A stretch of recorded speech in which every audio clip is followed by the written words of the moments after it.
At this very moment, we have 600,000 people that are fleeing Rafah, and there's no safe place for them to go. Fuel, medicine, and all other supplies have been cut off.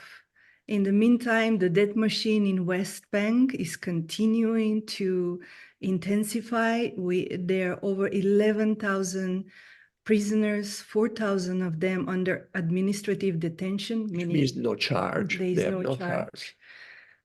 Including one of the characters in our film, Bassem Tamimi, is currently again imprisoned for the 10th time. And settler attacks are intensifying, being supported by the military. And this week, US approved another $1 billion for arms to Israel. At the same time, we're also seeing unprecedented degree of global resistance and solidarity with Palestine. We're watching the incredible courage of the students that gives us so much hope to see young people standing for truth and justice with so much courage and clarity. Gabor and Angela, you have both been advocating for Palestinian rights for decades. Does this moment feel any unique or different than any other times before? And just, Gabor, I remember when we were in the West Bank, you said, I don't hope to see any change in my lifetime. And I wonder, that was 2 years ago. I wonder if that might have changed for you. Maybe we start, yeah. When I said that, I meant that I don't expect to see any dismantling of the Zionist apparatus. I don't see any easing in the occupation. I see nothing more than further imposition. Angela and I have been, in ways engaged with the struggle for a long, long time. And over that period of time, we've seen the occupation get more stark, more oppressive, more brutal, less even willing to hide its depredations from the public. The change that I have seen since October the 7th, lo and behold, the New York Times in the last 2 days had some pretty decent articles talking about what the occupation actually looks like and the crimes of the occupation and the experience of the Palestinians. I didn't expect to see that. Yeah. And I didn't expect to see the massive uprisings in favor of Palestinian rights, in favor of the truth that we've witnessed since October the 7th. Angela said a long time ago that the Palestinian issue is a moral litmus test for all of humanity. I didn't expect to see that litmus test become so clear to so many people. So that's the change that I've seen. Angela, you have anything to add to that? Oh, yes. This is, on the one hand, a very, very difficult moment because we've seen an escalation of violence and torture, intensification of Zionism, and so many Palestinian people are suffering. But at the same time, I know I have never experienced such a moment of hope for the cause of Palestinian freedom. And I think it's important to recognize that when we are involved in these struggles for liberation around the world, oftentimes there is no clear vision of what the outcome will be. There are no guarantees. But at the same time, we have evidence that our activism does make a difference. The work we do does make a difference. And even though we may not know when we will see the evidence of that difference, I think that is what we have to keep at the center of our vision. Like Gabor, I never really expected to experience something like this global surge in support around the cause of Palestinian freedom. But on the other hand, I knew, and I have known, that if we continue the struggle, that one day the fruits of our struggle will become manifest. And I think that, you know, those of us like Gabor and myself who've been involved in this movement for decades and decades, we're really privileged to be able to see some of the consequences of the work that so many people have done over so many decades. So I think that, you know, those who are often very sad that they don't see immediate results can learn from this experience, not only with respect to the cause of Palestinian liberation, but the cause of global freedom. People all over the world, in the Sudan and Haiti and in other places where people continue to suffer. Angela, I have a question for you. When I looked at my Instagram website, there's, you know, announcing this conversation between you and I, there was the usual enthusiastic hellos, there was the acknowledgements, then there were the usual impersonal insults to either or both you and I. That's just par for the course. But one comment that I did see a number of times is all this talking and nothing's going to change. And it's true, I have to admit, this conversation is not likely to save the life of or to leave in a little finger of one Palestinian baby, or for that matter. And I have to say the tragedies on both sides. I mean, I looked at some list of Israeli soldiers killed in the last week or two. They listed four Israeli soldiers dead last week. So-and-so, Sergeant so-and-so 19, Sergeant so-and-so 19, Sergeant so-and-so 19, and the fourth Sergeant so-and-so 19. Imagine a society that where 19-year-olds are sergeants and they're dead, you know? And so, not that I'm equating the suffering or the responsibility on both sides. That's the last thing that I do. What I'm addressing is, for all this talking that we do, it's true, we're not going to save a single life. So I'm not asking this cynically, and I suppose it's a rhetorical question because I have my own answer. But what is your answer to this question of, we can do all this talking and advocating and activism, it's not going to save a single life? Well, Gabor, I think that if one simply considers one instance, then yeah, of course, one conversation will never make a difference. One individual may never make a difference. And of course, we who live in the West are accustomed to think with those terms. We see the individual as the unit of society. We focus myopically on single experiences. But if one takes all of them together, if one, you know, multiplies this conversation by 1,000 or 1,000,000, if one multiplies the protests that are themselves multiplying all over the world, one can begin to see a difference.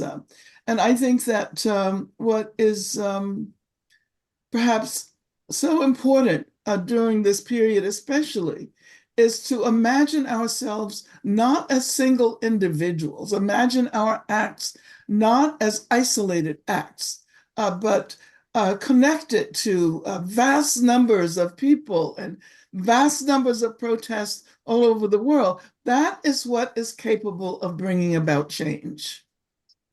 Can you tell you why in your life you've considered Palestine such a as I have, by the way, too, such a moral litmus test for the whole behold. And in one of your books, you talk about an amazing incident where you were, when you were in jail yourself in 1970, I think it was, and then you were tried on quasi-terrorism charges, and you were eventually acquitted. But you received many messages of support and solidarity from people all over the world, including from Palestine, including from Palestinian prisoners. And then when you visited Palestine yourself, you actually met some of these people who were prisoners at the time when you were a prisoner, and they had supported you. It was a serendipitous meeting. Well, apart from your personal experience, why is Palestine such a lodestone, such a litmus test for the whole world? I think it is. I'd love to have your words explaining why. Well, first of all, let me say that I have quoted my friend, my close friend and comrade, who's no longer with us, the poet, the Black feminist poet June Jordan, who said many, many years ago that Palestine was a moral litmus test. So I just want, I want to make sure that people recognize June Jordan as someone who was a pioneer, calling upon people all over the country, all over the world, and especially calling upon people involved in movements for Black liberation to stand up for Palestinian freedom. I truly believe that Palestine is a moral litmus test. That one's position on Palestine is indicative of one's sense of what global liberation is all about. So that when we support Palestine, we're not saying that we only support Palestine. We're saying that we support struggles for freedom and liberation all over the world. And precisely because of the tenacity of the Palestinian people, precisely because they have refused to give up since 1948, since 1967. When I visited Palestine in 2011, I talked to a man who was a storekeeper, a conversation in the course of purchasing something at his store. And he said to me, as long as there is a single olive tree left in Palestine, we will fight for the liberation of our people. And that has stayed with me. And I think that is the reason why we point to Palestine as indicative of struggles for liberation all over the world. Black people have been very much inspired by the struggle in Palestine. People in other parts of the world have been inspired by that. And we know that if we manage to defeat Zionism, we will be able to defeat racism everywhere. We will be able to defeat, we will have a sense of what it means to engage in struggles to overturn racial capitalism, from Palestine to Alabama, let me say. I think there's something unique about Zionism that you touch upon in one of your pieces.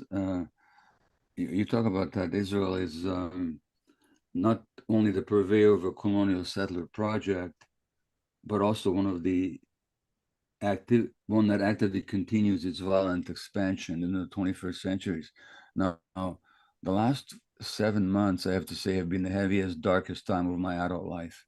This is subjective for me, and maybe it's my Jewishness and my own close relationship to the issue. I don't know what it's like for you. You've lived through the same times that I've lived through: the Vietnam War, the civil rights struggle, the South Africa apartheid, and struggle. But there's something about this, and I'm not talking about numbers of deaths, because I mean, in Iraq, 500,000 civilians were killed. Not that long ago in Vietnam, millions of people died. But there's something about the quality of it that seems even more deeply disturbing and upsetting for me than what I've seen elsewhere.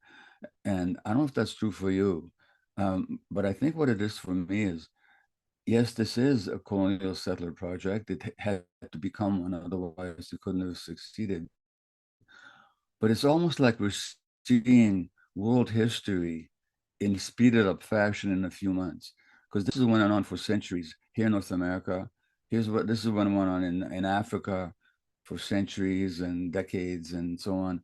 But here it's almost like we're seating up on our TV sets and our Instagrams and our TikToks, and we're seeing it in real life. It's almost like we're looking at this horrendous version of our own past, speeded up and magnified. I don't know if it strikes you that way, but it's like the whole colonial history is like shown us now in its untrammeled horror, and we can't avert our eyes.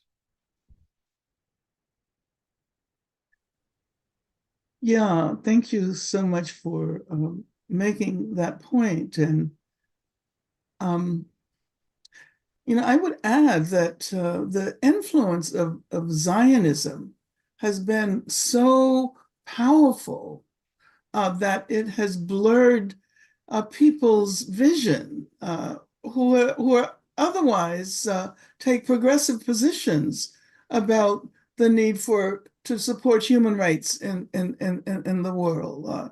This phenomenon of progressive except for Palestine. Yeah. It's something that we have been challenging for a very long time, and it continues. It continues today. And as someone who went to a Jewish university, I attended Brandeis University, so that and I come from the segregated South. As a matter of fact, I grew up in the city that was the most segregated city in the country. And our first white allies were Jewish people. Yeah. So, I grew up with this sense of the need to challenge anti-Semitism, but at the same time, when I found out what was happening in Palestine, early on, attending a university that was founded in the very same year as the State of Israel, I learned from my Jewish friends about the contradictions. And so I grew up with a sense of the need both to challenge anti-Semitism and to stand with Palestinian people struggling against the settler colonial violence inflicted by Israel. So I would say that that has been the most difficult issue, the assumption that if you are against anti-Semitism, then you have to be opposed to the Palestinian struggle for freedom. If you are against anti-Semitism, you have to stand with the State of Israel. And my experience has been that progressive Jewish people are the ones who have given leadership to the struggle precisely because they recognize the kinship between what is happening in the occupation of Palestine and what happened historically in terms of the Holocaust. So I think that the contradiction, the apparent contradiction, is something that we have to recognize is not a contradiction. To be opposed to anti-Semitism, to be opposed to racism, to be opposed to settler colonialism and its impact on the Palestinian people is one struggle, one global struggle for human rights? I think one aspect of that difficulty is that Zionism isn't just a standalone movement. It's very much embedded and interwoven with the much larger and much more powerful imperial project. So therefore, as long as the empire and its media acolytes see Zionism as necessary to their purposes, it's very difficult for people here to even hear the other side. And as I mentioned earlier today, perhaps, for 2 days in a row now, the New York Times, I had take my hat off. I'm also almost speechless, has presented today and yesterday 2 articles that actually tell the truth about the occupation. But that's extraordinarily unusual. And usually, and for decades, the emphasis has been on the violence of the other side. And at some point, you actually write, I'm just going to quote you if I may, you say, and you wrote this in your book, Freedom is a Constant Struggle, published in 2016. So lest anybody thinks that history began on October the 7th, we've been talking about this for a long, long, long time. And Angela wrote in 2016 is that placing the question of violence at the forefront almost inevitably serves to obscure the issues that are at the center of our struggles for justice. And can you just talk about that? How the violent, I don't know anybody that justifies some of the events that happened on October 7th. I don't know anybody who does. But at the same time, if we assume that that's where it all began, and the only issue is Palestinian violence, what can we possibly understand? So placing this issue of violence at the forefront is a way of ignoring all the history and all the systemic issues that actually result in the eruptions of that violence. Can you talk about that? Yeah, thank you, Gabor. This is an issue that has always clouded struggles for liberation. Yeah. I can talk just briefly about the Black liberation movement in the U.S. And Yeah. There were, of course, those who advocated the use of violence, mostly for self-defense. And we were often interrogated about why we didn't take a position of absolute nonviolence. And when we pointed out that, self-defense is about defending not only individuals, but defending the right to be in struggle for liberation. But violence was always the central issue. And of course, that misconstrued the extent to which the state used violence against struggles for a better world. And it prevented people from recognizing the extent to which the state was in possession of the monopoly of violence. And so, young Palestinian people who use rocks to indicate their